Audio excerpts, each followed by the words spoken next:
Dictation start होगी 5 second बाद।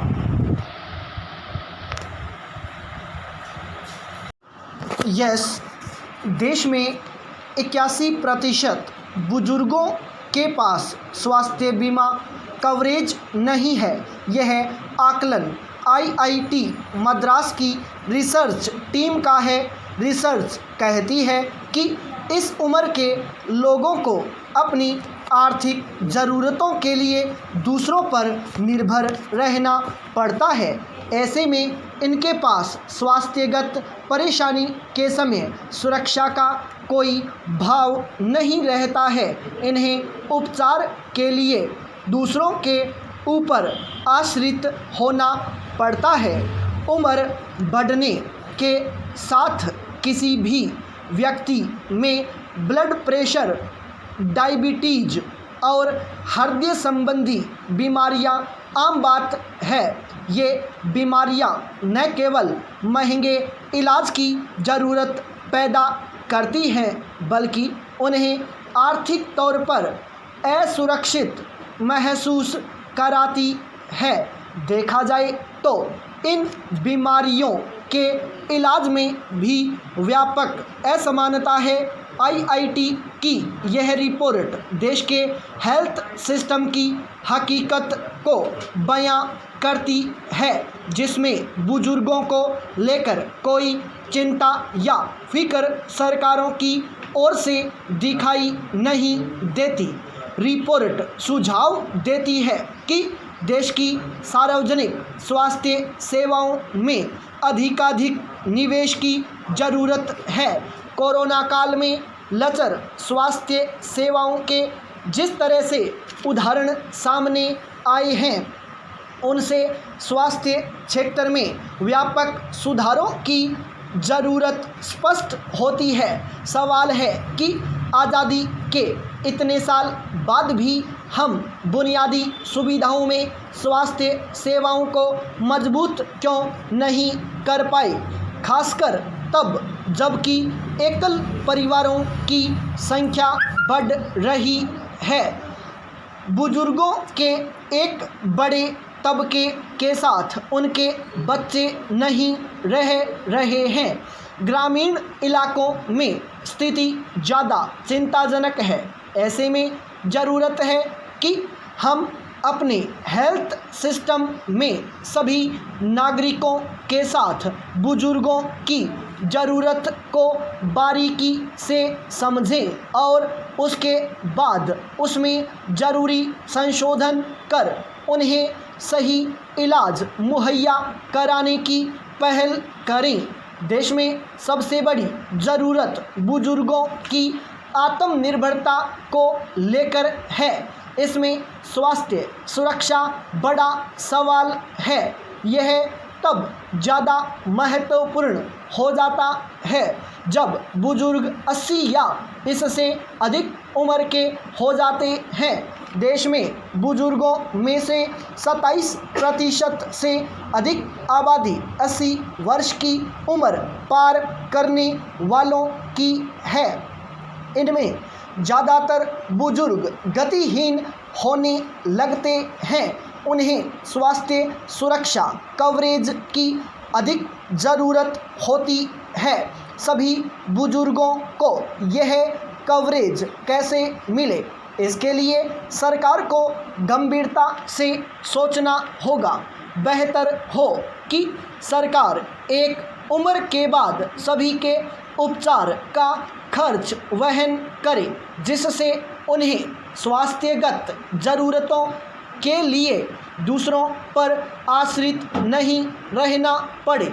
इसके लिए सरकारी स्तर पर समग्र योजना बनाने की ज़रूरत है। बुजुर्गों को स्वास्थ्य सुरक्षा कवरेज मिलेगा तो यह न केवल उनके प्रति सम्मान होगा, बल्कि उनकी आर्थिक मुश्किलों को काफ़ी हद तक कम करेगा। पाई पैराचेंज।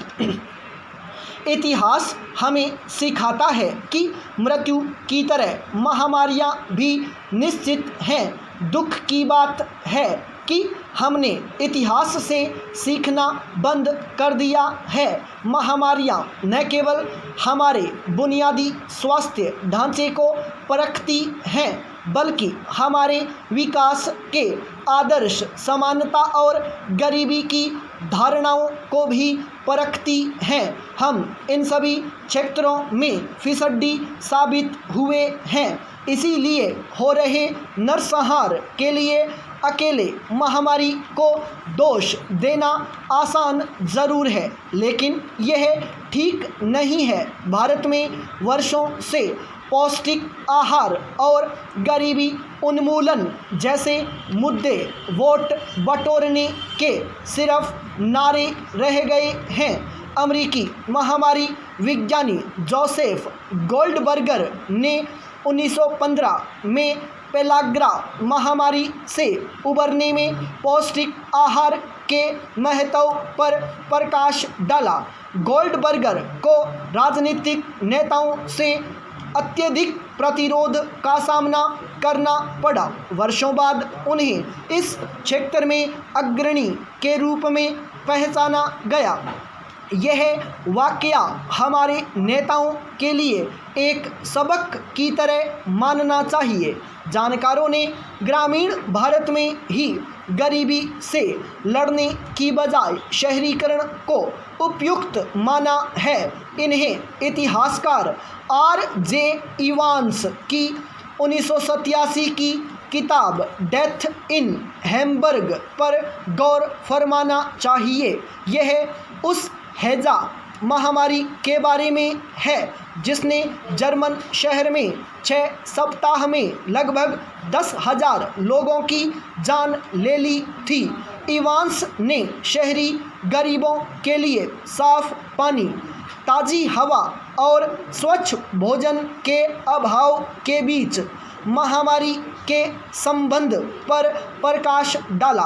अतः शहरीकरण को आर्थिक विकास से जोड़ने वाले हमारे दावों पर फिर से विचार करने की आवश्यकता है। पाई पैराचेंज पश्चिम में महामारियों ने सीवरेज, जल आपूर्ति और कचरा निपटान प्रणालियों में सुधार लाने के उद्देश्य से दीर्घकालिक सार्वजनिक स्वास्थ्य परियोजनाओं के निर्माण का मार्ग प्रशस्त किया है। ट्रिकल डाउन अर्थशास्त्र की तरह आमतौर पर यह माना जाता है कि इस तरह के उपायों से अंततः गरीबों को लाभ होगा। हालांकि अर्थशास्त्र की तरह ही ट्रिकल डाउन स्वास्थ्य भी एक मिथक लग रहा है, जिसका लाभ ज़्यादातर प्रभुत्व वर्ग को ही होता है। अमीर देशों में महामारी अश्वेतों और गरीबों को असमान रूप से प्रभावित कर उनके सर्वांगीण विकास के दावों को मुंह चिढ़ा रही है। हम में से जो आंख बंद करके पश्चिमी विकास मॉडल को बढ़ावा दे रहे हैं, उन्हें पुनर्विचार की आवश्यकता है। महामारी के प्रसार को रोकने के लिए व्यापार, आर्थिक गतिविधियों और रोजगार पर प्रतिबंध आम उपाय रहे हैं। जैसा कि भारत में प्रवासी श्रमिकों की पीड़ा से स्पष्ट है, ये गरीबों पर प्रतिकूल प्रभाव डालते हैं। दुर्भाग्य से आर्थिक प्रतिकूलताओं का महामारी अध्ययनों में न के बराबर का उल्लेख मिलता है। 1918 इन्फ्लुएंजा महामारी के आर्थिक प्रभावों पर Federal Reserve Bank of Saint Louis की 2007 की रिपोर्ट ने यह निष्कर्ष निकाला है कि अर्थव्यवस्था पर अधिकांश प्रभाव अल्पकालिक थे। इस तरह के अध्ययन महामारियों के व्यापक असमानताओं और अन्यायों पर दीर्घकालिक प्रभाव की अवहेलना करते हैं। भारत में भी कई विद्वानों ने अर्थव्यवस्था पर कोरोना महामारी के नगण्य दुष्प्रभाव की वकालत की है, यह उपयुक्त नहीं है। लेखक लॉरा स्पिननी ने अपनी पुस्तक Pale Rider the Spanish flu of 1918 and how it changed the world में 100 साल पुरानी महामारी के दौरान भारतीयों के बीच इसी तरह के सहयोग की बात कही है, जिसने कालांतर में कुशासन के खिलाफ जन आंदोलन का रूप लिया और स्वतंत्रता में योगदान दिया। कुछ ऐसा ही सहयोग हमारे नागरिकों ने कोरोना महामारी से लड़ते वक्त दिखाया है।